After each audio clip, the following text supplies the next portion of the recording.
Speaking of tapping things, my laptop, for whatever reason, has decided it only wants to be in tablet mode now, and nothing I can do fixes it. So my options yesterday, before I went and got a keyboard to attach to it, were to use the keyboard on the screen, which is a fucking nightmare. There's nothing you can do. I'm sure there's. Dude, I've tried I Googled it. I watched YouTube videos. There's not. The only thing I can think of is must be some sort of sensor in the hinges of the laptop and tell it when it's flat in tablet mode and when it's not, and it must be out of whack because it's completely. It's all fucked up. But I mean, it's fine. It's whatever. The laptop's pretty old, and if it lasts, like. If worst comes to worst, and I have to get another laptop, it's easy enough to get everything off this laptop because nothing else is fucked up. You know what I mean? Like, it's just the keyboard is whatever. Like, I don't take it anywhere and use it as a laptop anyway. I use it down here, so it is what it is. So, all right. What are we? There were only 3 of these left at my theater today, and there were none after the movie. What is that? The popcorn bucket. The popcorn bucket. Oh, yeah, that's cool. It's like a newsstand. Yeah, we don't really have these anymore. What? I didn't see that at mine. It was only not at mine either. And then you could like flip it and have crypto. That's pretty cool. Mine did have the crypto. This was an AMC theater exclusive, so that was only for AMC theaters. That's right. Oh no, wait. I saw mine at Regal. My exclusive at my theater was I got a hot dog and some pretzel bites because we didn't have dinner. And so I went and I ate my pretzel bites. And then right as the movie was getting ready to start, I unwrapped my hot dog. And that hot dog looked like it was maybe cooked 35 years ago. It was the most shriveled up, petrified hot dog I've ever seen in my entire life. And I was like, well, I guess I'm not eating a hot dog. I love me some char dogs, man. Come on. It wasn't charred. It wasn't charred. It was on the rotisserie for a while. Or whatever the hell you call the hot it was like that episode of Seinfeld where they got the old theater and the guy wants to eat the hot dog, but it's super. Yeah, it was like that. Like, there's no way I would not have been able to make it through the movie. I think if I had eaten that hot dog. That's the difference between me and Brian. No, I would have eaten the hot dog. It wasn't, dude. It wasn't even warm. It was just so. How bad could it be? I can't. Oh God, dude! I can't even imagine. We wouldn't be recording this episode tonight if he had eaten it. Yeah.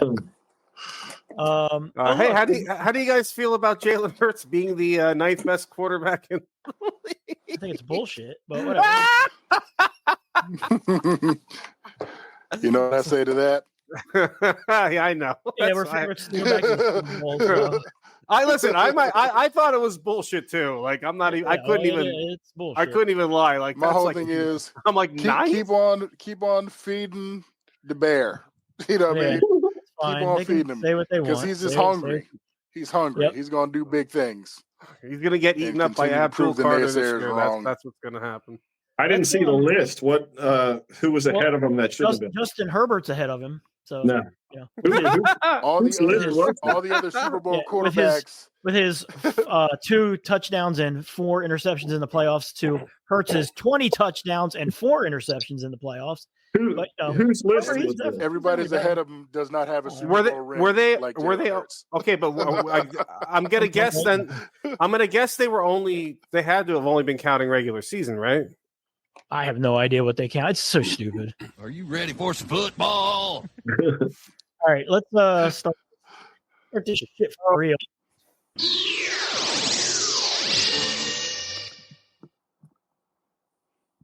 Let's really, really start this shit for real.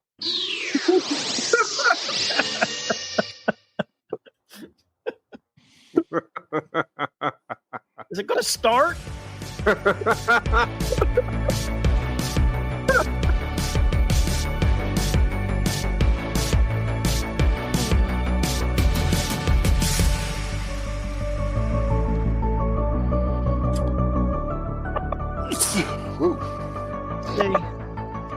I swear to God. Fucking Bolo. I'm gonna Brian. I'm gonna buy a giant mute button and mail it to you. Every other time you have muted us in the intro, and the one time you didn't, Bolo, you know what? Bolo lets out the sneeze of the century. Yeah, I was like, I'm gonna leave that bullshit in at the beginning where we were just shooting the shit, so I just won't even bother to mute everybody. And of course, I'm leaving it in anyway. I don't give a fuck. Hello. Welcome back to Gen X Lounge, the bi-weekly podcast where we discuss the pop culture and look back at the pop culture yesterday. Most of you used to shoot the shit. This is episode 46. I am Brian. With me, as you've heard from the sneeze, super saxophone sneezy man, Bolo is here. What up, people? How we doing? Please forgive me for my uncontrollable bodily functions. Usually I'm on mute. Do you have an uncontrollable mute button? We also have Max Hiatus.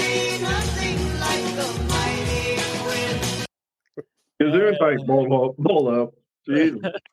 And the man of the Thank you, sir. the man of the hour, the man of the evening, the man of the episode, the man who's in episode 3 is here.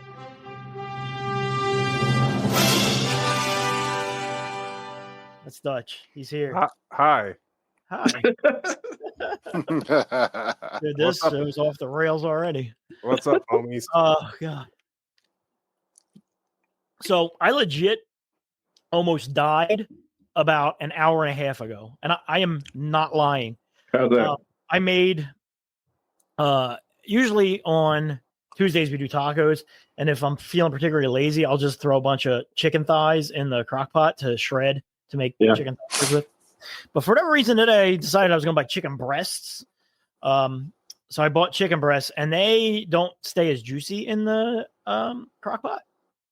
So I was, I had just finished them up. I was seasoning them, stirred them around, and then I stabbed a chunk and put it in my mouth and chewed it up and swallowed it.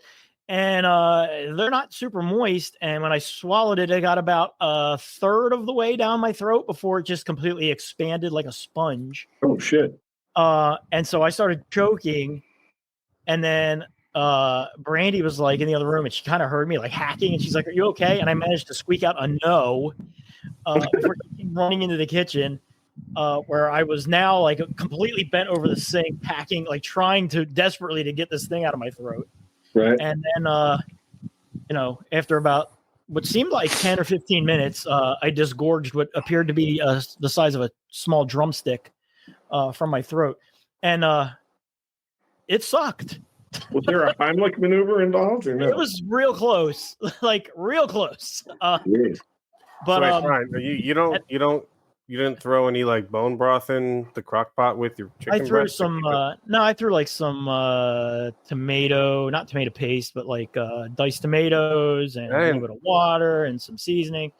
But yeah, some pasta. Thighs are just better. But holy Christ, dude! Like my throat still hurts from it. Oh like, wow! I bet. Yeah, dude, it was crazy. So, all right, so I guess we'll just start talking right about Superman, and we'll be on our way then for you. I'm good. I'm good. We got news. How's everybody doing? Everybody's good. Good, man. Everybody's good. That's good. Happy to be here. I'm happy you're here, Bolo. I think we're happy. We're happy you're here after that story we just heard. Yeah, absolutely. Sorry that you went through that, brother. I was just, dude. Honestly, I'm glad Josie was in her room, not because she would have been fucking mortified. Yeah. Hey, you want to feel old? Yep. I'm already there. On Reddit, I want to say it was the DC Comics subreddit, there was a panel that someone had posted from the comic book Batman Year One. Yeah. And you know how in Batman Year One, I think it's from when it's been a while since I've read it, but I think it's when it's Bruce's perspective. It's like pages from a diary. Right. His like inner monologue. They actually, if you watch the beginning of the Batman, that's kind of where they took. You remember how he has a journal about Gotham Project Year 2 or whatever? Like that's sort of where they took that from. Well, someone had to post a picture of that and wrote, am I the only one who can't read this? What kind of font is this? Because it was written in cursive. That's terrible. That's fucking terrible. Oh man, there's no hope for us, dude. It's legit a thing. Like, I bet you right now, if I were to take that comic up to Josie and show her one of those pages, she would not be able to read it. Well, they don't teach it. They don't teach it. Yeah, so I wonder if at some point will they reprint those comics with a normal like font. That's an interesting point. I really hope not. I hope not. Make people get smarter, not fucking dumber. Yeah, but Thank I mean, you. if people can't read it, like legitimately, I would say the more people that enjoy the comic, the better. Yeah, I kind of think so. But I get I'm a complete asshole. I'm like, come on, don't compromise the artistic integrity. Yeah, I just was like, felt ancient. I was like, dude, this is fucking crazy. Like that, someone in their 20s is having trouble reading this and thought it was a font. It's like, no, just cursive writing. I wonder when they stopped teaching it. How long ago did they stop teaching? Probably. Yeah, I'm curious. I wonder if I have two of my nephews are in college. I wonder if each one of them can read cursive. I'm sure my niece can't because she's only a few years older than my daughter. So yeah, I'm curious as well. Bolo, can your daughter read cursive? Yes, she can. How old is she? She's in her 20s, right? She's 23. 23. Yeah. I think she came up in that space where it was still a thing. Yeah. I mean, also I get it, as like high school into college, these kids are using tablets and MacBooks and. Could anybody here write the full alphabet, A to the Z, in cursive lettering? I could not. That's how I write. I can't. I mean, you can write a cursive Z. If I'm asked to print my name, I can do that. But I write everything in cursive. That's how I was taught. Yeah. Is the capital Z the same as the lowercase z? I think the capital Z is kind of like it's like a bigger, and then a loop. It's almost like a. Thank you. I don't. Sorry. It's bigger. Yeah, it's just bigger than the I think if I it might take me a couple tries, but I think I could do it. Some of it I could, but honestly, but I can read it. I can read it easily. It's just now I can definitely read it. Having to write it though, having to write it. Sit down and somebody had to say write out the full alphabet, lowercase and uppercase, or you're getting shot. I'd probably get shot. I don't think I could do it. There are definitely some that are really weird. Z is one that always stood out to me as being weird. Isn't G kind of like a weird curly Q thing on the top and I don't know. Anyway. Could you do the Q? It's pretty easy. The Q? Yeah. I think I don't know. It's got like that little loop at the bottom, doesn't it? It looks like a 2. Looks like a giant 2, except it's it's got a loop instead of just a line. Yeah. You're right. All right, let's do some news. I don't have a lot of news because we have a big thing to talk about, obviously, because we have a big giant movie thing that happened. Brian, you're frozen, my friend.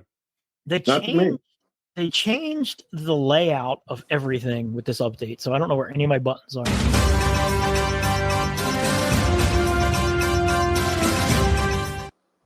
News you can use. They announced the Emmy nominations today. I have them, but we are not going to do them. We'll talk about them next episode, maybe if we have time. Cool. Thanks for bringing it up. Yeah. R.I.P. Michael Madsen. Oh, yeah. He was a fucking kid. And he was obviously Reservoir Dogs, which is great, but in tons of stuff. Virginia Madsen's brother. Yeah. Kill Bill. Yeah, Kill Bill. Yeah, he's good in that. RP to him. Sin City. Sin City, yeah. Goldberg, the wrestler Bill Goldberg. Jesus Christ. Did Bolo just send us all a text as we're in here chatting? No. No. I just got a text from you. It must have been from earlier. It must have been delayed because I was in GameStop when I purchased okay. I literally just got it. Purchased this item for the show. What a fucking disaster this is so far. Bill Goldberg wrestled his final match on Saturday at the age of 58. I don't know if any of you saw that. It was pretty cool. I read about it. I heard he did pretty well before he lost. He lost, but I mean that's kind of normal for a retirement match. But yeah, it was cool. They had JJ Dillon came out and knocked on the door like back in the WCW days when he was in his backstage and all that. Yeah. So that was cool. So hang on one second. Yeah, so that was cool. They had Little Nate was the referee from WCW. That was cool. Ernest the Cat was one of the members of his entourage, which was cool. DDP was in the ring at the end for his speech. So pretty cool. I mean, you know, for old timers, say what you will about Goldberg. Dutch. Say if you're okay, then that says it all. I got nothing to say about Bill Goldberg. I mean, he damn near killed the Undertaker. Okay, he wasn't good. He never really improved his craft. He had 2 moves, but I mean, my God, dude, in his peak of popularity, he was so incredibly popular for a guy who really didn't have anything in the way of wrestling. I don't want to say talent, but he had something because he had just big shoulders and big traps and just went in there and hurt people. Charisma, but he did. I mean, he did hurt people. Yeah. And he kind of essentially ended Bret Hart's career. No, he did end Bret Hart's career. Well, no, he gave Bret Hart a concussion, and then Bret Hart wrestled like 2 more matches when he should have rested. So he was a key factor in the end of Bret Hart's career. I swear to God. That's like somebody shooting you and you living, and then somebody else coming and shooting you 2 more times. Oh well, he contributed to it, but he wasn't the one that. Yeah, it'd be like somebody shooting you and then you refusing to go to the doctor and dying of dying of your wounds. Bret Hart's bad decisions ended his career. Let's get Bret Hart. Screw Bret Hart. You guys are fucking Is that brutal. Vince McMahon saying? Yeah, Vince McMahon said that. In local news, the Neshaminy Mall is closing, which I never once went to the Neshaminy Mall, but it's. I'm not sure I've ever heard of it until you just. You don't remember you don't remember commercials from Neshaminy Mall? Well, now you guys know why it's closing, right? Yeah. Well, it wouldn't have been a mall any of us would have gone to anyway. Dutch, it might have been a mall you might have gone to. It was in Salem. No, never. All those B places in Pennsylvania are near each other, so. No, you never heard. We have the no, I've heard of it, but I've never been to the Chamonix Mall. We have the fucking Lehigh Valley Mall up here, so yeah.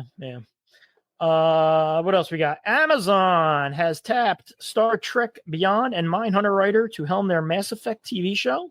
Ooh, for the PC gamer. Yeah, Doug Young from Star Trek Beyond, Mindhunter, the Banshee series, where he was a writer. He was a showrunner, executive producer, and writer on the Apple Plus or Apple TVs. It's not Apple Plus, Apple TVs. Upcoming show, Chief of War.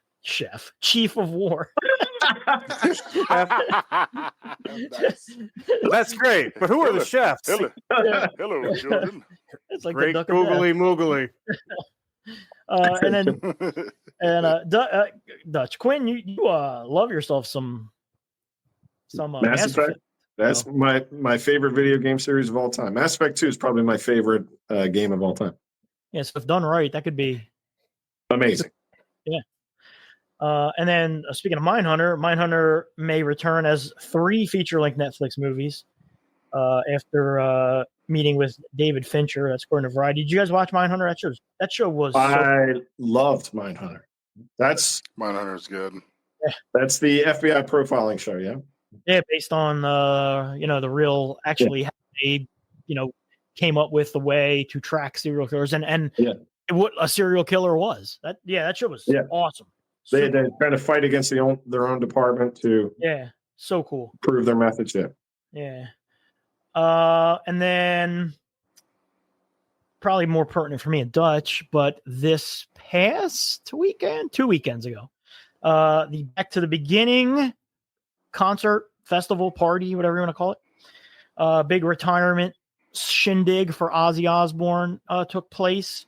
It was streamed by over 5 million people. I did not stream it live, but I have since watched a good chunk of it. I did watch a lot of it as it was occurring on YouTube, but before the stuff was getting taken down. But did you watch any of it, Dutch? It was pretty good. Oh yes, I did. I watched Ozzy's complete set. I watched Sabbath's complete set, Metallica's set, Pantera's set, the two super groups. I mean, it was pretty great. I mean, Ozzy didn't have it vocally the whole time, but I mean, for him being in the condition that he's in, the fact that he got up there and he powered through and did the best he could. I mean, you know, what did you I got emotional. I'm not gonna lie. Like I'm gonna say, like I was at a loss for words a little bit. Like I said, it was hard to watch Ozzy in the condition he was in, but like Bill Ward was kind of not all with it on the drums with it for the Sabbath set. But man, it was like this is the last time that "Mom, I'm Coming Home" is ever going to be played live, and you know NIB and like all that stuff. Yeah. So the set list. Mastodon opened up the show with Black Tongue, Blood and Thunder, and Supernaut, which is a Black Sabbath cover. Sabbath. That's from Volume 4, yeah. Rival Sons followed them with Do Your Worst, and then a Black Sabbath cover of Electric Funeral and Secret. Anthrax was next with Indians and Into the Void, which is their Black Sabbath cover. Everybody did an Ozzy or a Black Sabbath cover. Yeah. Into the Void is probably my favorite Black Sabbath song. They did really good. Anthrax sounded really good, man. Joey Belladonna, for being, Christ, what is he, 65, can still hit those high notes, you know? Like, I thought they sounded really good. Hailstorm was next. I'm not a big Hailstorm fan, but dude, she is a fucking badass. She rocks. Yeah. They did Love Bites, and so do I, and Rain Your Blood on Me, and then they covered Perry Mason. Dude, that cover of Perry Mason.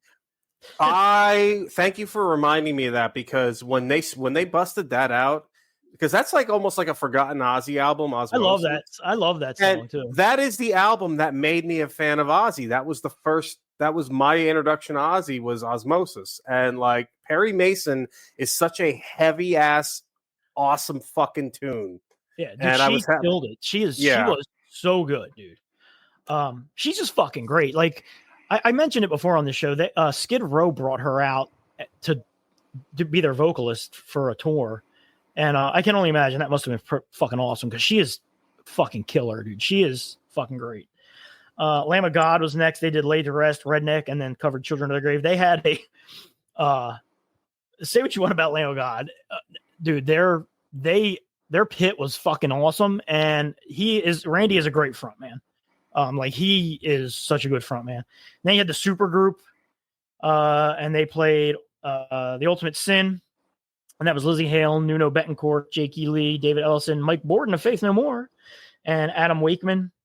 Then they did Shot in the Dark with David Draymond, Sweet Leaf with David Draymond, Believer with Whitfield Crane, Changes with Youngblood, who I don't know who Youngblood is, but he killed that. And then Mr. Crowley with Jack Black. Crowley? Mr. Crowley. Mr. Crowley. Dude, Nuno Betancourt getting a lot of love on the socials after the show, too, which is nice to see, too, because he's a good guitar player. He's a great guitar player. From Extreme? Yeah, dude, he's such a good guitar player. And then Alice in Chains came out, did Man in the Box, Wood, and Fairies Wear Boots. Yep. Yeah. Gojira was next. They did Stranded, Silvera, Mea Culpa, and Under the Sun. Then you had Supergroup B, which had Billy Corgan, Tom Morello, KK Downing, Adam Jones, Rudy Sarzo, and Danny Carey. They did Breaking the Law, Snowblind, Flying High Again, Rock Candy with Sammy Hagar, Bark at the Moon with Papa V Perpetua from Ghost, Vernon Reed, also from Living Color, was on that one. Train Kept a Rolling with Steven Tyler, Walk This Way with Steven Tyler. And Pantera did Cowboys from Hell, Walk, Planet Caravan, Electric Funeral, Tool, fucking killed it, did 46 and 2. Probably the best cover of the day, Hand of Doom and Anima. Slayer did Disciple, War Ensemble, Wicked World, which is an underrated Sabbath song. South of Heaven, Raining Blood, Angel of Death. Guns N' Roses did not sound good. They did Never Say Die, Junior's Eyes, Sabbath, Bloody Sabbath. Welcome Did they to the get Jungle. booed? I heard there was some controversy because somebody got booed. No, David Draymond got booed. Draymond got booed. For good reason that we won't get into because we're not a political podcast.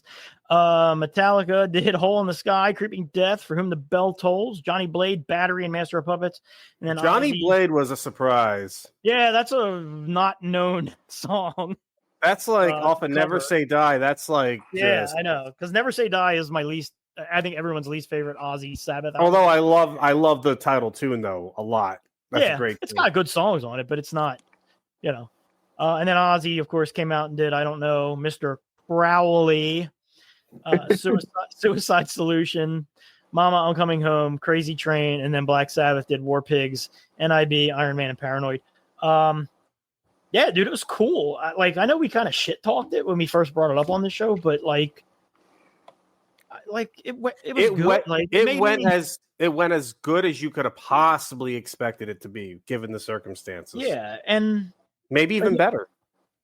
And it was cool, and it was kind of like a big party for Ozzy, and everybody. I don't know. It just seemed like it was a fun day, and I enjoyed watching it. And I don't know. It was just it was cool. They raised a fuck ton of money, like $90 million.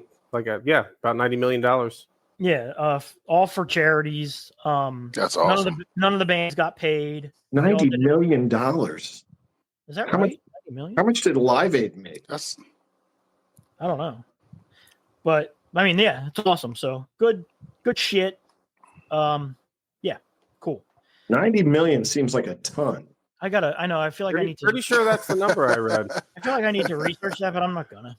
So we're just gonna say it's 90 million. Maybe it was 100. Okay. Maybe it was 100 million. Sure, it wasn't 9 million. That'd be funny. No, I thought it was. Hang on, let's see. Back to the beginning. Never take a Gen Xer at face value. I'm not Gen X, so that's what. Always verify.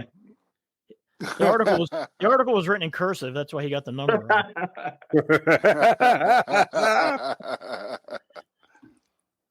I feel like it's probably 9 million, if I had to guess. Come on. Well, Dutch give me a number here. Well, Dutch is looking that up. We have one trailer to talk about.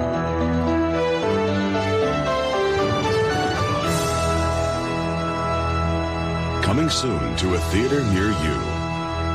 I mean, unless you guys saw any interesting trailers before Superman, which I don't think I did. No, I'm trying to think what I saw. I didn't even have a Fantastic Four trailer before Superman. I didn't have one on mine either, thank God. Okay, yeah, I was happy but disappointed. What was I've got an answer. This is going to blow your mind, but according to AI, an AI overview from, let's see. Okay, I'm getting a couple different things. One is saying, they're saying nearly 200 million. What? Wow. Back to the beginning, raised over 200 million for charity. This includes money from the 45,000 tickets sold out in 16 minutes, and the 5.8 million paid live streams. Figure it was $30. It was $30 each. So yeah. All right, and that's from AI. Not a game. We talking. That's what comes up. Practice. That's what comes up in the Google search. Is all I'm saying. But then let's see here. Chaos Scene is reporting, nearly 200 million raised. That's crazy. And those went to Parkinson's research, children's hospitals for Parkinson's. And that came. Yeah, it goes to Acorn Children's Hospice, Birmingham Children's Hospital, and Cure Parkinson's. Cool. And that number came from Tom Morello. Oh, all right. Well, yeah. I mean, Tom Morello was the organizer, and Jason Momoa was the master of ceremonies of the whole thing. And did you see the footage of him getting in the pit for Pantera? In the pit? Dude, the balls on that dude to get in the pit because he got fucking mobbed as soon as he is Lobo, and I can't wait to see him as Lobo. Yeah, I'm like, dude, I can't believe he just got in there with like the unwashed masses in that fucking pit. That dude just seems like he's cool as shit. Yeah, I mean, he looked like he was having a good time. But yeah, so good on them. All right, let's talk about trailers. Let's play it again. I don't go fuck. I died earlier. All I'm Coming soon to a theater near you. Every day is a gift going forward for me. Some changes around here. Yeah, right. He is not. But I didn't have any good trailers. Did you guys have any good trailers before Super Bowl? I saw one. I want to say it was a couple of weeks ago for. I think it was called Eden. Have you seen that? No, I haven't seen that one. It's Jude Law, Ana de Armas, Sydney Sweeney's on it, or in it, but it's like a. I think it takes place in like the 1800s, and this family has an island that they've kind of, built up themselves. Like they've built a life there, and then Ana de Armas comes, and she's like a socialite that kind of takes it over. But it looked dark. You know what I mean? Like, so I was intrigued. But isn't Ana de Armas dating Tom Cruise now? I don't know. That's terrifying. Yeah, I think she is. But no, I didn't. Yeah, it looked like I said, it looked really dark. Like they're all going to murder each other. Yeah. Well, maybe they are. Yeah. So, but I didn't like you. I didn't have anything memorable in. And no Fantastic Four. Which was cool, but also not. I kind of wanted Brandy to see one because I don't think she's seen a single trailer for Fantastic Four yet. But yeah. But there was a trailer not before my movie, but that released for The Running Man, which looks really good. Looks I don't want to say more serious than the Arnold movie, but it looks more faithful to the book. It doesn't mean better, but go ahead. Yeah, but it does look good and it looks entertaining and. I don't like that the main character. What the hell's his name? The actor Glenn Powell. Yeah, I'm not a big Glenn Powell fan. He looks like every stereotypical 80s movie bully. Like but it looks good. And have any of you read that? We won't spoil it if you have, but have any of you read that short story? Because not since I was a kid. I did read it when I was a kid. If it follows that to a T, especially with the ending, that would be really ballsy. So, but yeah, I mean the short story. And this movie look like it's basically you enter the Running Man game, and you're not confined to like a set or anything like that. They don't like send you into like an underground city or anything. Like you just have to live. I want to say it's like a month. You just have to survive. You have to survive because if somebody kills you, they get a prize. Yeah. And if you can somehow survive without being killed, then obviously you get the big prize. So basically, everybody's gunning for you if you're in this thing. So yeah, that's what it looks like to me. So that's pretty cool. So any other noteworthy trailers before we move on? It's funny talking about the Running Man though, because at work, I got kids in their 20s there that have never seen the Arnold one and don't know what the Running Man is. And then there's a guy in his late 50s, and I said they're remaking the Running Man. He goes, "Why? The first one was perfect." I mean, he's not wrong. It's really good. I mean, it's far from perfect, but man, is it entertaining! It's entertaining. It was just like one-liner after another. Yeah. I actually have to go back and watch that movie because that's one that I don't have committed in memory like most of them. And Richard Dawson is basically just his Family Feud persona, ramped up to 10. He's not playing that different of a character than he played on. No, he is not. It's how he always wanted to be. He didn't have to be polite. Yeah, exactly. But yeah, that movie is. Whew, boy, that is an 80s movie. It's an 80s movie, yeah. My God, dude. Everything about that movie screams. It is so of its time. Yeah. Maria Conchita Alonso. Remember her? Yeah. Hell yeah. Oh, my goodness. That's a good one. Yeah, that's a good flick. All right. We are rolling, but because we got a lot to talk about. But first, we got to go back in the day because we do have some stuff to talk about from back in the day. So we got two big musical moments to talk about back in the day. Two big anniversaries. The first anniversary is from July 1st, 1997. The debut album, produced by the one and only Ross Robinson, of a little band featuring Wes Borland on guitars, DJ Lethal on turntables, John Otto on drums, Sam River on bass, and Fred Durst on lead vocals. Of course, I'm talking about $3 Bill, y'all. Fucking damn it. And as we know, if you listen to this podcast, we all have a soft spot for Limp Bizkit. And by all, I mean at least two of us have a soft spot for Limp Bizkit. We're going to have a side podcast and think up a catchy Limp Bizkit theme name. Yeah, Limp Bizkit. So, yes, that came out July 1st, 1997. It released 3 singles, Counterfeit, Sour, and Faith, which was George Michael's cover. The music video for Faith received heavy rotation on MTV.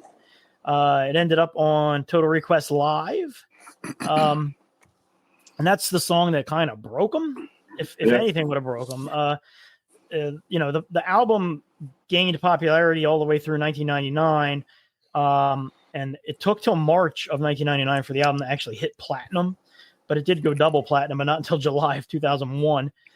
They also had a controversy at the time, which I think is more common now, where they did a pay to play, or the label did a pay to play thing for them, where they paid radio stations to play their singles. So even though they did that in 1998, the beginning of 1998, they had still only sold 170,000 copies. So really, like, the success of that album came because they toured more or less nonstop. I think from before that album dropped to their second album coming out, I want to say I saw them 4 times. Jeez. Wow. I mean, you probably did too. I'm pretty sure you probably saw them at least 3 times with me. I was there for a bunch of them. Yeah. So, and it's funny because a guy I worked with, JJ Garvine, we were talking about their second album coming out, and it was like a month before it was coming out. And I was like, that album's going to drop, and it's going to be number 1 when it comes out. And he was like, you are out of your fucking mind. And I was like, I'm telling you right now, that album's going to debut at number 1. And I think he bet me $10, and goddamn, I was right. It debuted at number 1.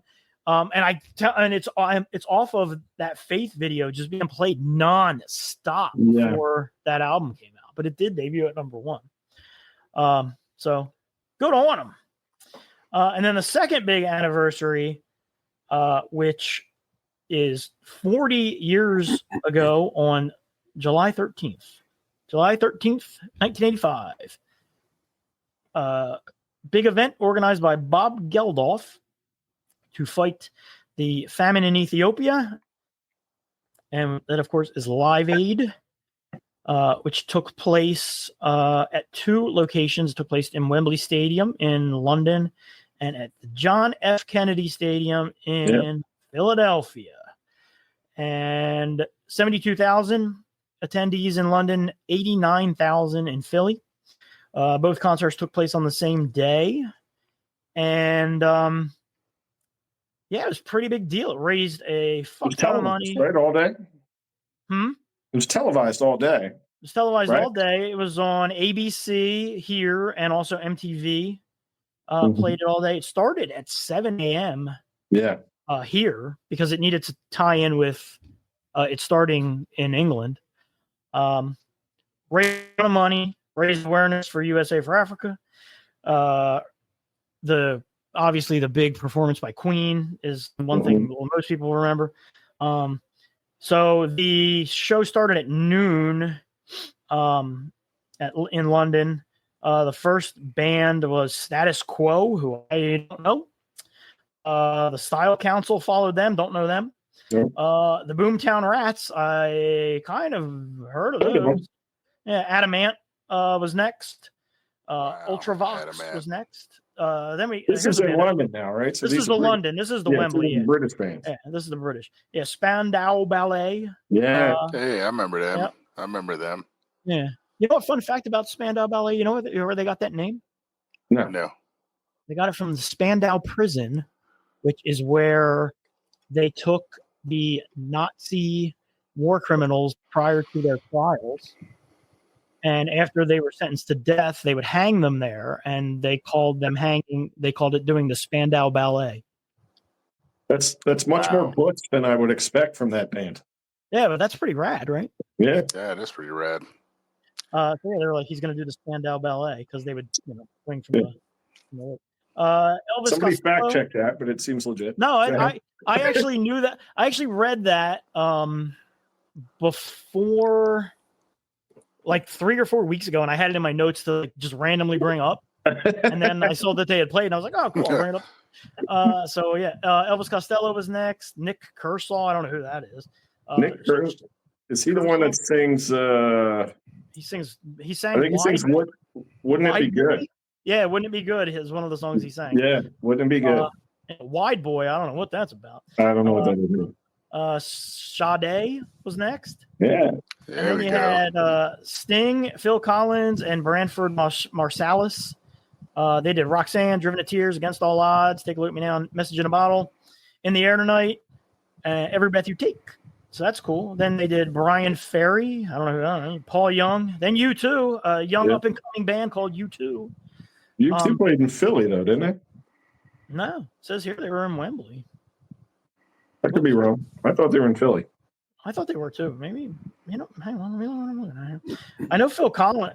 No, this is London Wembley Stadium. Yeah. So yeah, they played. What did they play? Sunday Bloody Sunday. Bad. Yep. Bad.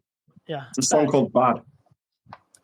Dire Straits, and then of course the famous Queen performance with Bohemian Rhapsody, Radio Gaga, Hammer to Fall, Crazy Little Thing Called Love, We Will Rock You, and We Are the Champions. David Bowie, The Who, Elton John, Freddie Mercury and Brian May, Paul McCartney, and then Band-Aid sang "Do They Know It's Christmas" in July. July. That's what closed out the show in London. And then in Philly, we opened up with Bernard Watson. Of course, as one does. As one would, of course. And then Joan Baez, who sang Amazing Grace and We Are the World. Then Philadelphia's own The Hooters. Yeah. Which I got to think that was just because they were Philadelphia's own. Because they weren't big enough. They were pretty big. Well, you've heard some of these names. They were pretty big back in the day. Yeah, and We Danced and All You Zombies were big hits. They weren't locally big. They were big hits. Yeah. And that's the two songs they did. The Four Tops. Billy Ocean sang Caribbean Queen and Loverboy. Nice. Yeah. Then we had the Black Sabbath reunion, which was the first time they had all played together since they broke up. They did Children of Their Grave, Iron Man, and Paranoid. Then we had Run DMC, Rick Springfield. And then, I love it. Then we had REO Speedwagon. Oh, my God. Brian's favorite. Yeah, man. And they sang it. Then we had Crosby, Stills, and Nash, Judas Priest, which I don't remember that at all. Bryan Adams. They probably didn't show that. Yeah, they probably did. Bryan Adams, the Beach Boys, George Thorogood and the Destroyers, Simple Minds, Pretenders, Santana, Ashford and Simpson with Teddy Pendergrass. Then we had Madonna. Wow. Madonna did Holiday Into the Groove. I remember her. World Go Round with the Thompson Twins. And that was right after her nude photos had gotten leaked. Correct. You remember that? She came out in a jacket. Yep. And she said, "I'm not taking anything off." They told her to take the jacket off. She said, "I ain't taking shit off today." Yeah. Then Tom Petty and the Heartbreakers. I distinctly remember watching Tom Petty and the Heartbreakers because it was right when I had come in for dinner from being outside all day. Then Kenny Loggins, the Cars, Neil Young, the Power Station, the Thompson Twins, nice. Eric Clapton with Phil Collins. Phil Collins played in London, got on a Concorde plane and flew to Philly so he could play in both shows, which is fucking insane. That's cool. And then Phil Collins did a solo set by himself. Yeah. And then Led Zeppelin performed with Phil Collins on drums, which famously was fucking terrible all the way around. then Crosby, Stills, Nash and Young, Duran Duran, Patti LaBelle, Hall and Oates, nice. Mick Jagger with Tina Turner, Bob Dylan, Keith Richards, and Ronnie Woods, and then finally USA for Africa, which I doubt it was all of them, but they sang "We Are the World." I was going to say, was Dan Aykroyd there? I don't know, you might have been. But yeah, that was the show, and Dutch, you were not alive, but the rest of us were. Yeah. I was alive. I was less than a year old. So you were barely alive. I was very much alive. You were barely coherent. Yeah. Okay, accurate. That still happens from time to time. But yeah, that was a pretty fun. I remember it was a beautiful summer day. Yeah. I was a kid, but I do remember routinely going into the house and checking in on it. Yeah, it was just like I don't know. It was just a huge event, so it was exciting just on the face of it. You know what I mean? Mm-hmm. Were they interspersing it with like telethons? I feel like I remember like call this number to donate. People would come out on stage in between sets. You know. I remember a lot of that. I don't remember a lot of the performances or any of them. I remember a few. I said, I distinctly remember that Tom Petty and Heartbreakers one because I distinctly remember that's when I was in for dinner. But I do remember some of the. I remember more of the ones in the evening than I remember the ones. I thought I remembered U2, and I was not a U2 fan at all at that time. But I thought I remembered them being in Philadelphia, so that one threw me a little bit. Yeah, I think that was their first big,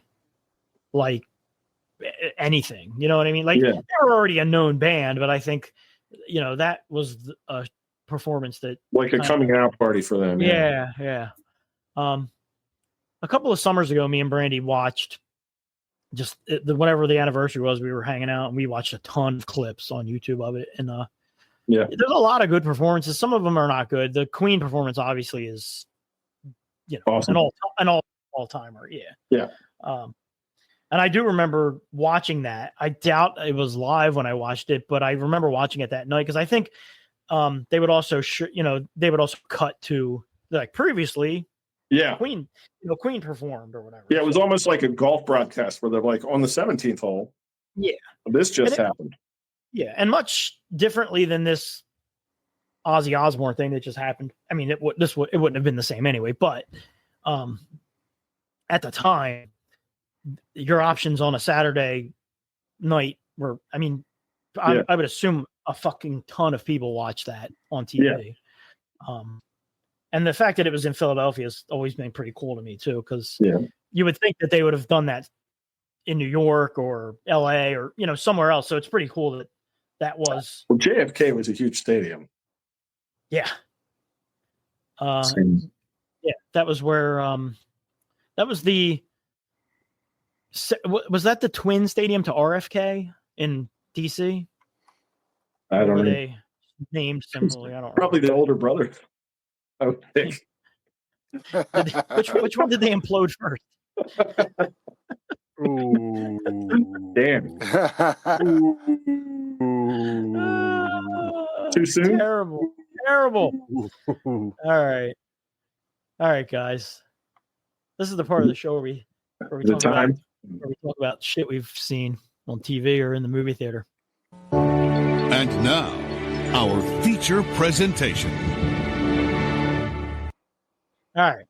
Before we talk anything, who here, raise your hands. We lost you for a sec. Say that again. I said, who here has seen Ironheart? I did. All right. Bola, you saw it too? All right. Yes, I have. Done it? Bolo? I'm sorry. Repeat that. I'm sorry. Did you finish it? I did finish it. Yes, I did. Okay. And Dutch, you didn't watch it at all? I didn't get to it yet, but I am planning on it. All right. What do you guys think? I thought it was really fucking good. It was surprisingly good. Yeah. I don't know enjoyed it. Go ahead. I really enjoyed it, and I really felt like I was watching, a for a better lack of terms, a black TV show, because it went from MIT to the hood. You know what I mean? True. And then the character, it felt like the character just really fell on hard times and, had to go into a whole criminal element to get ahead, that kind of thing. And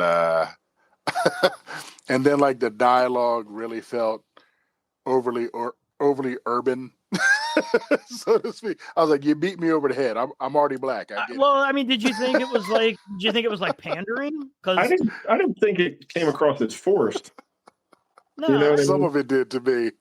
Yeah, I feel like with Disney Plus Marvel shows that when they're like, oh, we want to be urban or we want to have a black character, they do kind of want to be like, here's some cool hip hop. You know what I mean? And it's like, here's a whole lot of black stuff. Yeah, that's what it felt like. Yeah, it's like I get it, dude. Like they said on like Red Letter Media has pointed out, Disney is passive progressive. Yeah, they really are. They really want to. They really want to be. Hey, did you know this character's gay? This character's gay. Like, I get it, dude. You don't have. It's. You know what I mean? Like, I associate with gay people on the regular. I associate with black people on the regular. You don't need to beat me over the head with it. But they treat you like you don't know like who black people and gay people are. Yeah. But I will say this show wasn't aimed. This show wasn't aimed at me, at my demographic. Honestly, I don't think the show was aimed at your demographic, Bolo. And you're a black guy. I think it would have been aimed at like younger black folks. I can't stop laughing because Bolo won't stop. He's laughing for no reason. I don't for get no reason. He's just tickled. I'm laughing because it's what's going on. It's just like what Brian said. Like, hey, this person is that. This person is this. Yeah, it's that's what Ironheart felt like to me. Yeah. Yeah, it kind of is though. It's like, this guy's black. You know what kind of music black people listen to? This kind of music. Here's some right now. You know what I mean? And here's how black people talk in this part of town. Yeah, but it wasn't like it was. I don't know. It didn't hit me like Tropic Thunder or anything. Yeah, no, it wasn't like stereotypical. It was just like, here it is. But again, like I said, it wasn't. None of us are the target audience, I don't think. I think it was aimed at younger people, and none of us are young people. But I really, really liked it. I like that she makes bad choices, and as smart as she is, she's still like young and dumb about certain things. I like appreciate that. She's a flawed character. I guess we won't do spoilers because Dutch hasn't seen it. I like that. I don't give a shit. Go ahead. I like that ending. I love. All right, here comes spoilers. 1, 2, 3 spoilers. I love that Mephisto is in it, and I already knew about Mephisto. So. Yeah, and I love that she takes that fucking deal at the end. Yeah, which I was like, there is no way she's gonna do this. Yeah, and that's what got me, because I was expecting the good to prevail over evil. Yeah, and then it was like psych. Kind of all the bad guys kind of won if you think about it. I mean, yeah, and all the bad guys are cool. Like the Hood, that's a cool bad guy. Yeah, the Hood's a cool character. I enjoyed him. Yeah, I enjoyed him. I liked all the character portrayals. Yeah, I like. I don't love. Was awesome. I don't love Riri because they make her. They're taking the character in a different direction, which is fine, and I think she did great with what they gave her. I don't have a problem with the performance, but the character itself is just too cool. Like, she's not, her coolness overrides her nerdiness. You know what I mean?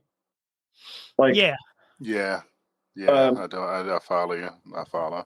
And I was saying, I think I told you, like, they introduced 2 other characters, her best friend, and then much later in the last couple episodes, her, like, the girl that works in the magic shop or the candy shop. Yeah, they're both great.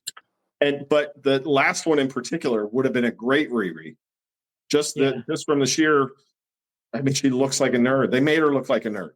You know what I mean? Yeah, I agree with that. And she looks like she would fit right in a Harry Potter movie. Yeah, she really did. Yeah, agreed. But even the friend had a more I don't know, kind of innocence about her that I think the character has in the comics. Not saying like her actions are all innocent, but she just has this likability factor, almost like a Miles Morales type in the Spider-Verse movies. Whereas Riri is kind of savvy to the world and everything, and she's making money on this. She's got all these side hustles, and I don't know. I liked her way more in this than I did in Wakanda. Much better. She's way better in this than she is in Black Panther. Yeah, she is. Yes, she is. I felt she was forced, like shoehorned in Wakanda Forever. Yeah, so did I. And I like the suit in this way more. Yep.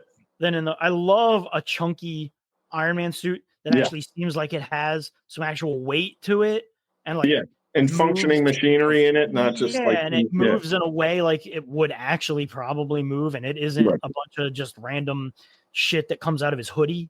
Like lethal at any size. What? Yeah, I said lethal at any size. Oh, okay. Just cut that out of the damn thing. That went over your head. I knew that was a reference I didn't get, but look, I'm not cutting out Bolo sneezing. I'm sure as hell not cutting that out. 5620, damn it. Everything like I liked they're just like magic's a thing, and and this girl went to Doctor Strange's academy, or no, she wanted to go to not Doctor Strange's academy, wherever he Summertage. Yeah, exactly. Like I like all that.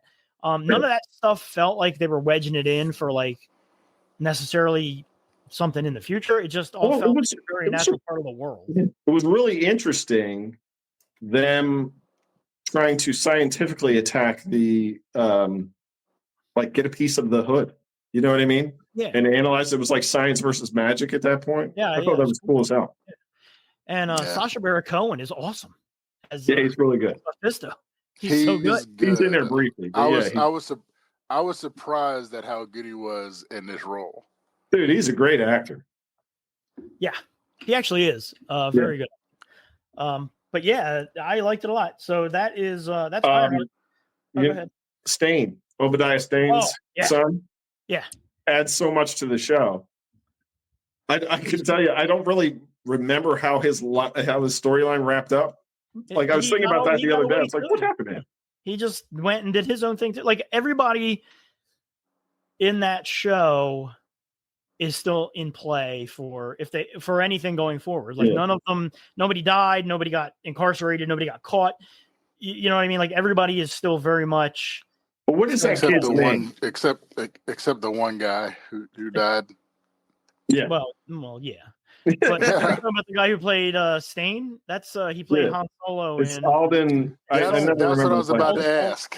Alden Eidenreich, like Emmerich, Aiden Aldenreich. Yeah. I was trying to figure out why he looked so familiar. Jim Eisenreich. None of us can say the guy's name. He's from Solo, man. He's really good. I love Solo. Did I tell you guys that? Like, I think that movie is really underrated. I think he's great in it. I liked it a lot too. And then I think 2 of the 4 of us saw Jurassic. I saw Jurassic World Rebirth. Yeah. That would be you. That would be you and how Dutch. Was it? I did not see it, and Bolo did not see it. So yes, you guys want to give us a synopsis? Elaborate. Your thoughts on that one? Just a couple quick points from me. First of all, I hated the Jurassic World movies with Chris Pratt. I did see them on a small screen, so that probably took away from them. And I'm in the minority, the vast minority, that I thought this one was fine. I liked it. Had a couple jump scares. I thought the dinosaurs, I thought it was shot very well, just from a scenery standpoint. And a lot of people had problems with the characters. There's like a family in it that people said, hey, they're in there for no reason. I had no problem with them whatsoever. There's some dinosaur scenes in there that are, to me, were legit thrilling. And is it silly? Yes. Do I care? No. I knew what I was there for when I bought the ticket. You know what I mean? I'm there to see shit go wrong with dinosaurs, and then shit went wrong with dinosaurs. But I heard going in, I think I told you, Josh, I heard going in that it was hot garbage. So my expectations were real low. But I dug it. I thought it was good. So I actually thought it was fine. And for many of the same reasons as Quinn, I thought the special effects, like especially like the T-Rex in the river scene, was really great. My biggest, so decent special effects, some pretty thrilling dinosaur scenes. I actually liked the cast a lot, especially ScarJo. How about Scarlett Johansson being like the number one earning star of all time? Yeah, she passed Samuel L. Jackson. Yeah, that's crazy. But go on. Oh, what? Yeah. No, I think she's been in the most. Because the movies she's been in have earned the most amount of money. I think at some point wasn't that Zoe Saldana? Well, for years it was back and forth between Harrison Ford and Samuel L. Jackson for years. And then I think because of Avatar, I think Zoe Saldana did get in. Well, Avatar and the Avengers movies and Guardians. Anyway, I thought the movie was fine as like a viewing experience, but my God, was that fucking plot stupid as shit. Oh yeah. Spoiler alert, everything goes wrong because of a goddamn Snickers wrapper. That's true. Are you serious? That's true. Shit. Wait, these guys didn't see it. I don't care. I'm not okay. That's all I'm gonna say. That's all I'm gonna say. Spoiler alert. You guys, all I'm gonna tell you is that everything goes wrong because of a fucking Snickers wrapper. And you think I'm fucking with you? I am not fucking with you. Listen. Here's another point in the movie's favor that are different than the Chris Pratt ones. What they don't try to do is make a dinosaur a character, and they don't try to build up any particular, like the main dinosaur, if you want to call it that in this one, the Rancor. Yeah, it's just shown in a couple scenes. He's goofy looking. There was no reason for that thing to even be in the movie. Well, here's the thing. They talk about them. We're mutating dinosaurs here. I'm like, okay, it's a mutated dinosaur. But they don't give it a name. They don't try to build it up. Like they use it where it's like a final boss. It's the Distortus Rex. That's what they call it, I believe. But no, I watched the whole movie and I didn't know that. The plot of the movie is them having to extract DNA from the 3 biggest dinosaurs on or around the island, which somehow doesn't include that one. But it includes, I don't think they knew about that one. But I'm saying, wouldn't that plot have been so much more interesting if they just had to go get the DNA from that creature? No, he needed to be on screen as little as possible because he was dumb as shit looking. That's all I'm saying. That was my problem. Otherwise, I really did enjoy the film. I liked it way better than the last two. I liked it better than Dominion and Fallen Kingdom. It had a fantastic musical score by Alexander Desplat using the John Williams Jurassic Park music. Fabulous. Like you said, there are some genuinely thrilling moments in it. So it was enjoyable despite how stupid I thought the plot was. In the theater, and I saw this one on the big screen, so that could be the difference. But in the theater, I picked my legs up a couple times with some jump scares. You know what I mean? Like, whoa. Oh, wow. Yeah. And the water scenes, like that whole thing was Jaws-like. It's bright sunshine, running away from that giant. Dutch, you probably know the name of it. That was a T-Rex. No. That's the best scene in the movie, the T-Rex in the river. I'm talking about the one they're getting in the ocean. Oh, the Mosasaurus? Yeah, the Mosasaur. Yeah. And it had like Spinosauruses doing the hunting for it. Yeah. Yeah, that was really cool. Well, like I said, it's just shot really well. It was. You know what? It was surprisingly better than I thought it actually would be. Given how short, I mean, Gareth Edwards was hired barely a year ago to direct it. So this movie had a really, really rushed production schedule. Well, take my recommendation with a grain of salt, because somebody told me going in it was hot garbage. And then somebody asked me what I thought, and I said, well, I thought it was fine. They went and saw it and came back and said it was hot garbage. So like after I said it was. I mean, I think it's worth a watch. I definitely wouldn't. I wouldn't say don't go see it. I'm definitely going to watch it. You know what you're getting into when you go to see it. You know what I mean? Like, and it delivers on that. That T-Rex scene is really, really good. It is. It was a really, really well designed and well shot scene. Yeah. Cool. And you at every point during that scene, you're like, they're going to die here. This is where I was kind of hoping that was my one gripe was like there were if you look at the cast, you're like, how many dinosaur kills can we possibly get out of this damn movie? And we didn't get many. We got like 3 or 4. You get the obvious ones. Yeah, like, you got the Paul Reiser aliens character ripoff. When you meet the crew of the boat they're going on, you know who's getting you eaten. can call out the cannon fodder right there. You're like that one. They're not going to make it. Did anybody other than me watch season 4 of The Bear? No. I've not seen any of those seasons. You should watch The Bear. It's good. Quinn, you shouldn't. But yeah, season 4 was really good. I'm sure it'll be nominated for many awards like every other season. It's just a good show. It has toned down the stress levels a bit. The guy who plays Richie Eben Moss Bacharach, who is playing the Thing in Fantastic Four, he's just great. He's just he's such a good actor. Why would you want to watch a stressful show? Well, it's not well.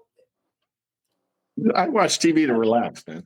Yeah, I mean, you got to get past that first few episodes where it is just super stressful. It's but there are a lot of very slow episodes. Not slow as in boring, but just calm. Calm. Really, there's a wedding episode. Well, it's not even a wedding; it's like a wedding reception episode in this season. It's just so good, and all the characters are so nice. And you just care. You don't want anything bad to happen to any of them. They're all just like great, awesome, well written character, well acted characters. Yeah. It's just a really, really good show. See, Brian knows I'll hate it because I don't like stressful situations. There's very few scenes in this season where people are yelling over each other and back and forth. Occasionally it happens, but there was a lot of that in the first season. But yeah, I mean, it's a fucking good show. I really like it. So, all right, but let's. I get stressed out watching. Oh, sorry. No, go ahead. No, I was going to say I just get stressed out, like even watching movies where somebody is undercover. I just don't like that anxiety. I'm like, no. Like people like The Departed's the best movie ever. I was just gonna say, man, you must have loved The Departed. I was like, well, The Departed can go fuck itself. I hated that. It's a good movie. It's a really good movie. I just had a hard time the whole time. You know what I mean? Yeah. You should watch Uncut Gems. No, I did. It's awful. Dude, never for again. that reason. It's the most stressful movie never again, dude. Yeah, it's dude, unrelentingly stressful. Yes, exactly.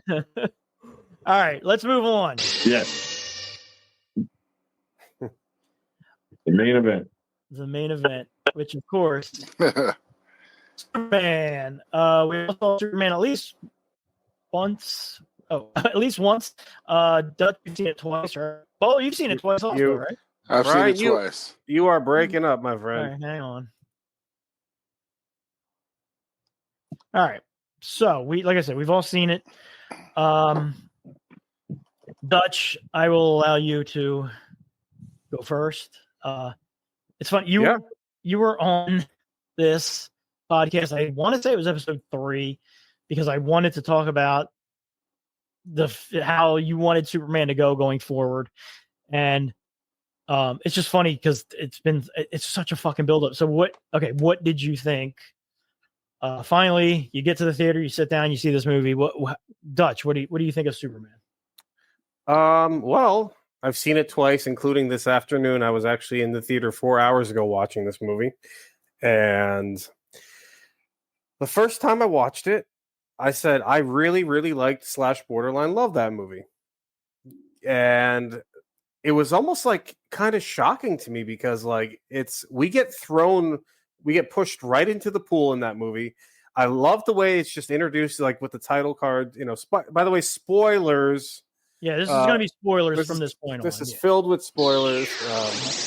Spoilers.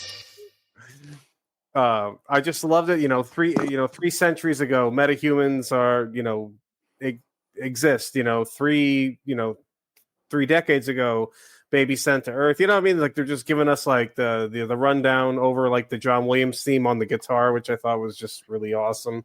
Mm-hmm. And it was so shockingly different from any superhero movie in general. Forget even how much different it was than the Zack Snyder era. It was just different than like anything.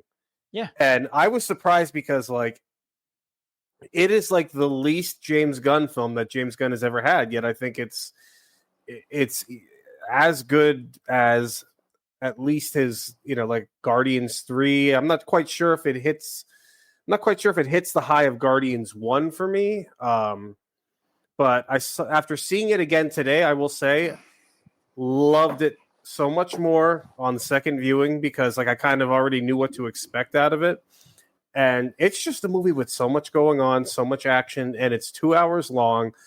And I mean, personally, it was like I said, I'm still kind of like processing certain things about it. But like for me, David Cornsweet was perfect as Clark Kent Superman. He was great. I don't think you could have ever picked a better actress to play Lois Lane. I mean, between her and Elizabeth Tulloch, who played Lois Lane on Superman and Lois, 2 best Lois Lanes ever in any, for me personally. And the one thing that settled in better for me on the second viewing than the first was Nicholas Holt's Lex Luthor, or as everybody calls him in the movie, Luthor, because nobody ever gets his name right. So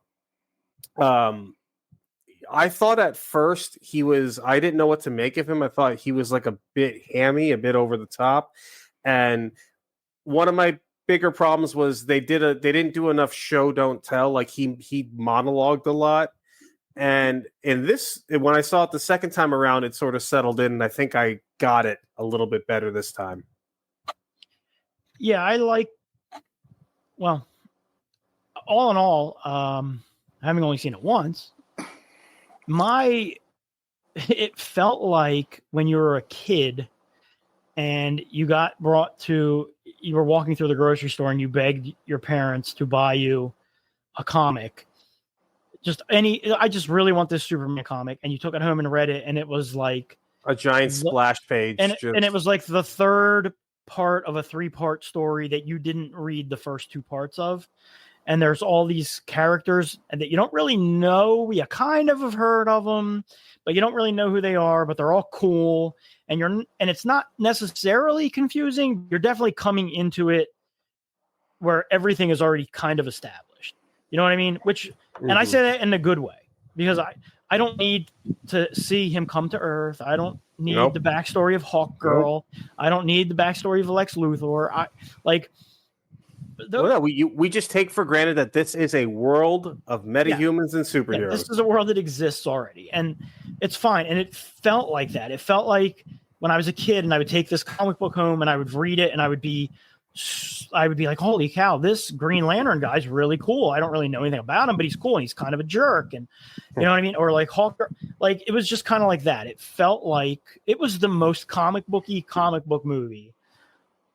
And like all comic book movies are comic booky, right? Because they're all based on some kind of a comic book. This one just embraces the wackiness. This is like a comic book from when I was a kid type of a comic book movie. Like this is a Silver Age comic book movie. Like it's not grim. It's not like the colors are bright. It looks cool. I don't know. It was just, I really, really liked it. I mean, we'll go around and get everybody else's just general impressions before we get into the story and everything of it. But I liked it a lot. I'm very excited to see what happens going forward in this universe, Supergirl's actually Peacemaker season 2 is next month. I cannot wait for that now. And Peacemaker got, I think, the biggest reaction in my theater. In his cameo, yeah. In his cameo, yeah, which was cool. I don't know if that was because people just love Peacemaker or because people just thought it was funny that John Cena was there in a silly costume and didn't know anything about Peacemaker. Probably a mixture of both. Yeah, probably a little both. But yeah, and Crypto is great.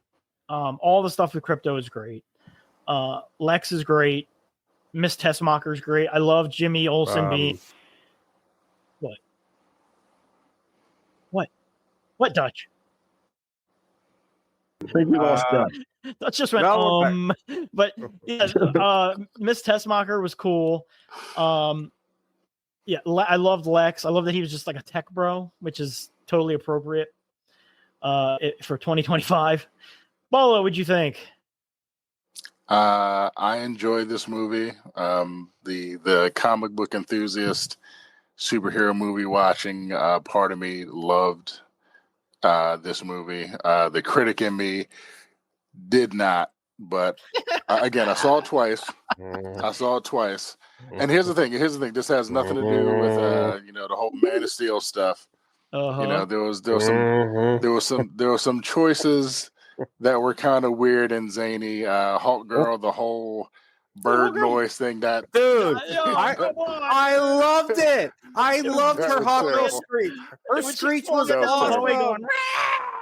Dude, I couldn't get enough of it. I couldn't get enough of it. So funny. That took me back to the 70s Justice League TV show where you have Hawkman. So funny. Just making that shriek. It's just like that's the fact terrible. that we saw Hall of Justice is amazing. Yeah. And there was did you all pay attention to the mural? Did you see the mural that was up on the wall? There were there were some familiar faces up there. Was Apache Chief up there? I've heard that he. I didn't notice if he was up there.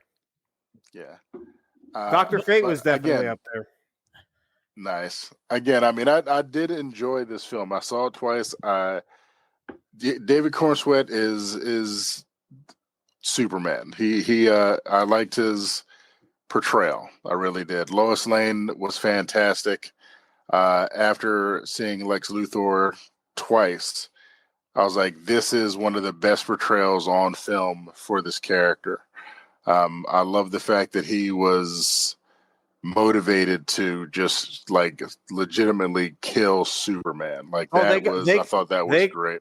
They got the Lex envy of Superman, like perfect. Yeah, that's what I really honed in on from his performance. He's fantastic. He's like he's motivated. He does not like this guy. I want him off the grid. Like I want him off the playing field. I really enjoyed that. The supporting cast of the Justice Gang. Hawk Girl. I love the girl who plays her. She was in Last of Us. I enjoyed the visual of the wings. I like her battle cry. I didn't like the battle cry. Battle cry was to me great. I'll die on that hill. I loved it. It was great because it was silly. I mean, let's be honest. It was so silly, and it was played so straight. Though that's what was so good about it. I know. Yeah. Hawk in the Justice League cartoon is a better portrayal in terms of that big wind up grunt like I'm gonna crush you with her mace. I prefer that over the bird calling visual that I saw. So funny. Well, none of us have mentioned Mr. Terrific yet, and to me, I mean, I'm about to get there. Yeah, because he's the unsung hero of this movie. He's great, dude. Yeah, he's Shaft in a superhero movie. Yeah, he is great. He was awesome. Yeah, he is great. He is so good. He might have been my favorite character in the movie. So Quinn, what do you think? I'm afraid to go now. You guys loved it so much. Because Quinn, you're the only one who we really didn't get any feedback at all from in the chat. I saw it just Sunday night. Yeah. So there are parts of this movie that gave me glimpses of what I wanted to see. But it's surrounded by a ton of silliness. You know what I mean? Like that took me right out of it. There's parts that I like. I loved Crypto. Mr. Terrific is really funny and had a lot of like you, Brian. He's probably my favorite part of the movie. I love Lois Lane as well. I thought she was perfectly cast. I do wish they would have given her a little more of a role, more to do. What's the guy's name? David Cornsweet as Superman? Yes. He, to me, and I don't think it has anything to do with him, but the character they wrote for him lacks the presence of Superman. You know what I mean? Like the first half of that movie, I'm like, this guy reminds me of Jim Halpert from The Office. But like he might as well just looked at the camera and frowned a couple times. You know what I mean? Where I was like, he's just, even when he's with the other heroes, or especially when he's with the other heroes, he just seems like a nice guy. And I saw somebody online kind of touch on what I'm talking about. Like, you remember Christopher Reeve's Superman? He had to really try to pretend to be Clark Kent. This felt like Clark Kent was this guy and he was trying to be Superman. You know what I mean? And it's that difference that kind of didn't gravitate to it. Like at the very end of the movie when he says, "Hello, Miss Lane," or something, I was like, there's the guy. That's the guy I'm looking for. You know what I mean? There's that presence. But the fact that Guy Gardner can step to him with any sort of confidence at all, really just kind of, I'm like, this guy just doesn't command the respect that he should and that the character should. So I don't think that's because Guy Gardner was just an arrogant asshole. No, it is. But what I'm saying is, like, he didn't have that effortless kind of, like, Guy Gardner would have seemed like more of an asshole if he tried that on Christopher Reeve. Does that make sense? You know what I mean? Like, to here, he was just bullying some guy, I thought. But I thought it was shot a little weird. Dutch, you said something like, this is the most un-James Gunn-like. I thought it was very James Gunn throughout the whole thing. So I thought it was right in line with maybe Guardians of the Galaxy 2. I thought some of the humor was forced. And again, I want to see it again because I'm still processing. There's a lot I like. I loved the color. I loved the fact that it was comic booky. Part of the problem I have with watching movies that I love is it's hard not to look at them through the eyes of like the general public. I'm constantly worried what the general public would think of it. You know what I mean? And this is the least accessible Superman film I've ever seen. Really? And that shouldn't matter. Yeah. Like my mother is not going to enjoy this movie. You know what I mean? Not that I need her to. My parents asked if they should see it, and I was like, it's really good. I think you would be completely confused. Yeah. But Brandy was not confused at all. And in fact, I think she may have liked it more than me. Really? Yeah. I thought they spent way too much time in the Rift. I really like Nicholas Hoult as Lex. I really like him. Yeah. I hated. My least favorite part of the entire movie is the video game beatdown that they were giving, like where he's shouting out commands. One A. I hated. I viscerally hate that. That was the dumbest part of the whole movie. I loved him talking to Lois with the Justice Gang fighting that big glowing thing in the back. I love that. That was as James Gunn as you can get. I love that. I do like the James Gunn kind of CGI style. It's very Suicide Squad with Starro when they're fighting the kaiju thing. Yeah. I loved when Hawkgirl's hitting the eye like 8 times just with the mace. Like there were some, like there's parts of this. I don't want to sound so negative, but just because you guys all loved it. There's parts of it that I really, really enjoyed. I really liked the little touches that, like where he says maybe, being good is punk rock. Maybe being kind is punk rock. Like I love that. I wish they played into that more. His parents were a little off to me. The mom. I thought that was but I thought that was kind of funny because his real parents real parents were so regal and polished and everything. And then when you meet, they're like, yeah, they don't understand how to use the speakerphone. Like they don't have to like put the phone on the table and scream into it. Like, I don't know. I thought that was kind of funny. And it's an interesting take on them that I just probably wasn't used to. I've never seen them like that. It's like, let's make his parents actually from the South or from the Midwest. You know what I mean? They were country bumpkins. Yeah, exactly. I like the dad. I love the big mush. Oh, his speech is great. It's like when that moment with his father is fantastic. I really like that. Yeah. Dutch spoke about that. But I knew it was a clone right away. So like that reveal. I think we've spoilers. I mean, at this point, because we might as well. So didn't we do spoilers? I thought you said that at the outset. I did. Yeah. No, well, we haven't really gotten in any yet, though. I mean, other than it starts off with a bunch of. I was gonna say, anybody who's seen a single preview knows it's going to throw a ton of superheroes. I think we've known that was going to be a clone for a long ass time.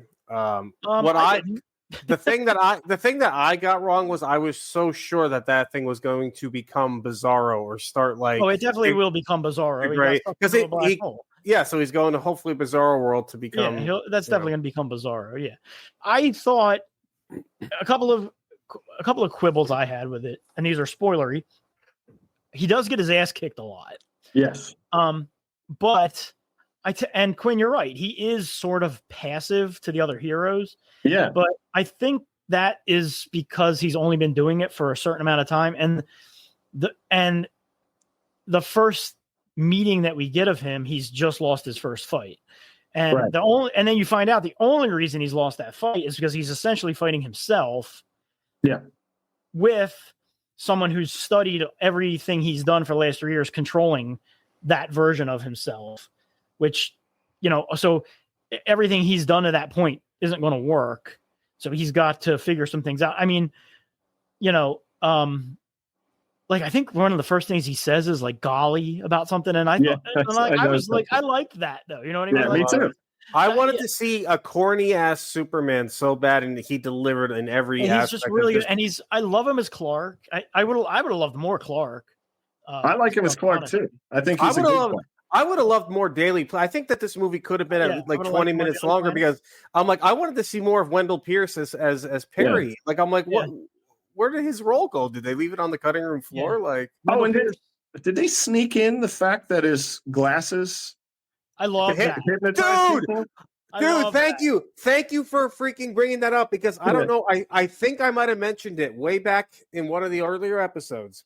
I was hoping that was one of the things I was hoping they would finally do was do the hypno glasses because that's comic book accurate. Like that has been done before where like he'll project like kind of like this distorted image of himself. Like, oh, maybe Clark's looking a little bit heavier today or whatever. So I know people who are like mad about the hypno glasses. I love it. I love it. I'm so happy that they went that route. And I love that they hint at it before it's straight up told because when she's interviewing him, he says something about how, well, I'm Clark. And she's like, well, how long do you think that's going to last? He says, well, I have the glasses. The glasses. Yeah. And it's funny because you think he's just like, it's so dumb because the joke obviously is he just puts on a pair of glasses. And then later on, Guy Gardner says, those glasses are, have some kind of technology in them that makes you see him differently than how he actually is. That was a funny scene where he's giving away all. Well, he's Clark Kent, right? Yeah, exactly. Yeah. But that's so great because like Superman is super intelligent and he wasn't exactly portrayed as the sharpest tool in the shed in the last few movies that we got from him. So like the fact that he's able to synthesize this technology and sort of use his fortress is his version of the Batcave. Like it's not only just his place of retreat, but it's where he solves problems. And they throw a lot at you with the fortress. They do. They throw a lot at you, period. I mean, here, suck on these robots and Super Dog right away. You know what I mean? It's like where you're, and then Bradley Cooper. Like, right at the beginning, you're like, what is happening right now? So speaking of Bradley Cooper, I did love that it came out of the ice from underneath. Yeah, that was cool. Yeah, that was cool. Really nice. That was very cool. Speaking of Bradley Cooper, what did y'all think of his parents being evil? For lack of a better word? Yeah, maybe not. Well, I don't know when you say evil, but not necessarily altruistic. in the fact that they sent him to Earth apparently because he would be able to lord over humanity and also have a harem where he could reproduce his race. In a way, like, it almost just seems like a cultural difference. Like, we're trying to protect our kids, so we're sending them somewhere where he'll be the strongest and he can rule them. You know what I mean? So I didn't take it as evil, but the whole time I'm wondering, I'm like, is that canon? Like, is that in the comics? Apparently it is in some versions. There was a part in the speech where they said dispatch anyone that doesn't serve you or can't serve you. So yeah, I think they were more nefarious. Right. They were played more nefarious. Because here's a dirty little Superman secret of mine. I didn't really watch Smallville. I wasn't really into it as other people are. I've watched a few episodes, but from what I understand, that's a similar plot point that they had. It seemed familiar to me, and I didn't know if it was just a comic I read, and I did watch Smallville, but I just don't remember. And I do believe that concept was explored in the comics. But as far as how it made me feel, I kind of felt the same way as when I was watching the Batman and they decided to make Thomas Wayne sort of like a semi-corrupt individual, or make it seem like, and Martha Wayne became Martha Arkham, and she had, like mental illness and killed herself. I was like, these done in the comics as well. These are like, it just takes a moment for it. But I think because of the fact that it plays so much into Superman's choice to keep being good no matter what. Yeah. No matter what. And I like his dad's speech. It makes, like, you can't have that speech without that. Exactly. His American dad, his human dad. Yeah. And then it does have that nice ending where they play the message again, and it's, because I'm a punk rocker, yes I am.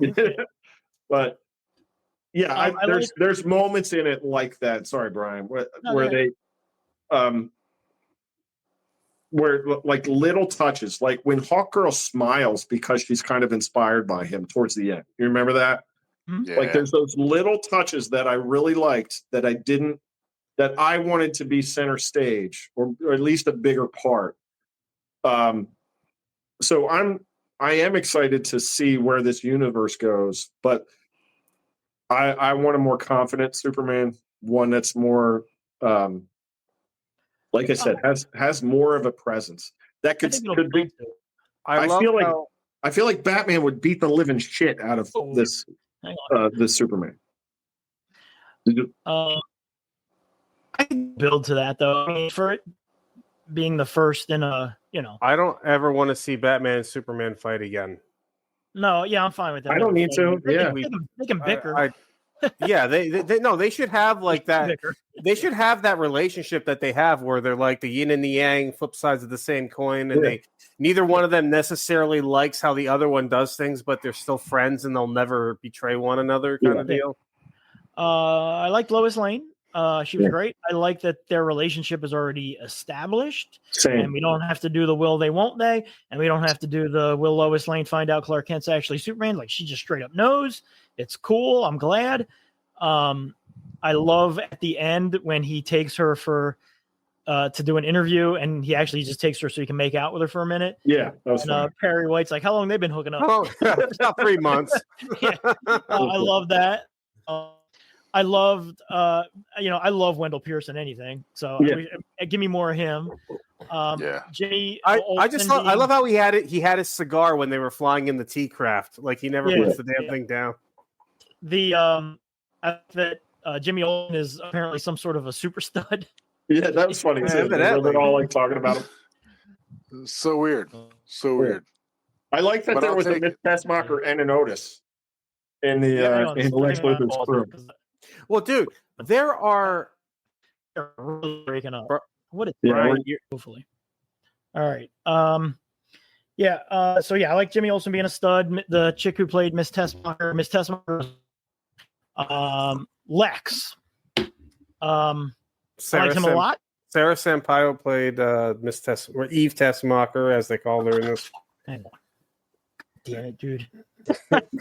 Okay, here we go. We're back, hopefully, so we can finish this thing. So yeah, I don't even know what the fuck we were talking about. Doing it again.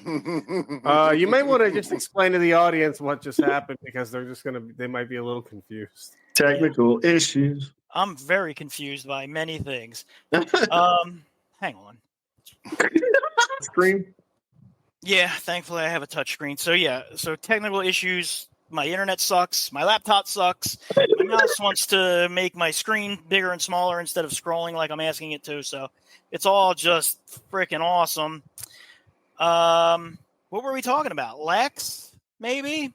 I don't know. Yeah, me neither.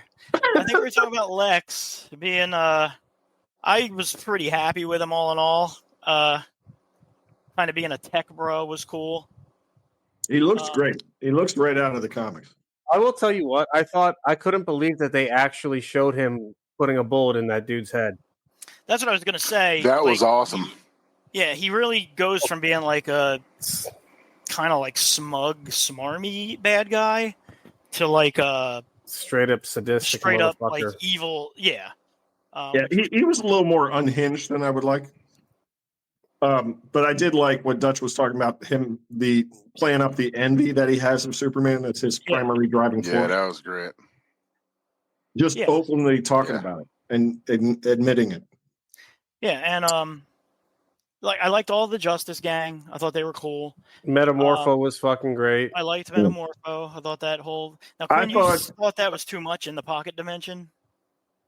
Yeah, they spent way too much time in there, and then they went back there. You know, when he was fighting the guy, I was like, "Oh, this place again." Yeah, and you're asking a lot of the audience to be like, "Yeah." There's a lot of straight up like comic booky / fantasy, stuff in this movie that you're just asking people to accept. Like, oh, Lex Luthor has created an alternate dimension where he can just go and store people. Yeah, which is what he does. Right. He's put his ex-girlfriends in there. I'm fine with that. If you read the comics, man, they got the pocket universe in there, man. I'm glad you're fine with it, Dutch. I'm fine with it too. It's just a lot to for a first. It does a lot. DC's always dude. The way that ball, I guess, but the way that they fucking I will argue that they are ahead of the 8 ball with this because they embraced it so much that I love. That's part of the funniness of it was that Jimmy Olsen freaking texts Eve Tessmacher, who he has in his phone as Mutant Toes. And 2 seconds later, she texts him back and confirms he's in a pocket dimension. And the next you see a headline, a fucking newspaper headline. And like that goes to me, that fits right in line with when him and Lois are talking and they're fighting the interdimensional imp out there. And he's like, oh, that's just an interdimensional imp. They got it. It's like the people of Metropolis are so, and the people of the world for that matter, are so used to this shit that nothing like, oh, a pocket dimension. I believe that pocket universe. I should say. Yeah, I do like that everybody's sort of nonchalant about the superheroes, and they're just like, "Oh yeah," they're like the guy sitting there. He's eating his lunch while Superman's fighting the kaiju. Like just like, I like that. Just another day in Metropolis. Like Quinn, you mentioned the scene where him and Lois are having that heart to heart, and there's just a giant battle going on. Yeah, in the sky outside. That's what I was just talking about. Yeah, and you see the little Green Lantern beams going at it. I like all that stuff. And a baseball bat whacking it. It's an interdimensional imp. It occurred to me just now that the scene I hated, the video game thing, where Lex is in charge of this crew of gamers trying to beat up Superman, is the same fucking thing from Guardians of the Galaxy 2, where the gold lady has her crew of video game people chasing the Guardians. So that must be a James Gunn thing. Yeah, is that in Guardians of the Galaxy 1? Are you talking about? No, it's the second one, isn't it? Part 2. Oh, okay. Yeah, those yeah. But yeah, I mean, James Gunn definitely has his James Gunnisms. The scene with Mr. Terrific on the beach, with the music playing, is very much a Guardians of the Galaxy sequence. Yeah, very, very Yondu with the spear. Also went on way too long, by the way. I liked Mr. Terrific a lot. He had a lot of good lines in it, and the guy played him really well. Which such a goofy looking character, and they made it work, which I love. Is that T on his face? Is that a mask that he wears? Yeah.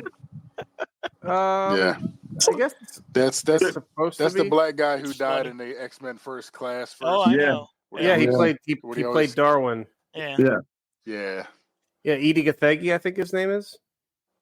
He's Yeah. good. I would So be down to watch a whole bunch of him going on adventures. Oh, a Justice Gang movie would be fun. Yeah. I would watch it. Nathan Oh, yeah. Fillion to me mugged it up a little too much. I loved him so much. I loved him. Yeah, He was over the top. He was funny, and I enjoyed it, but it just added to the overall silliness. You know what I mean? Yeah. Just the middle fingers coming up out of the sand. That was awesome. I love that. That was my favorite thing that he did. And the backhand slaps and middle fingers is perfect. How about The fact Hawkgirl just that killing army that didn't world shoot leader? at all. Yeah. Well, yeah. You know what I mean? When Hawkgirl kills Benjamin Netanyahu, or basically kills that world leader. Yeah. With her right before she was screaming, chasing him down the hallway. That Bolo didn't like. freaking awesome Hawkgirl scream. I like I that. can't I like stand that. That's I like painful. Man, Painful. man, Guys, I'm going. Keep in mind, I've seen it once. I'm going 6 out of 10 Van Helsings. Bolo, what are you going?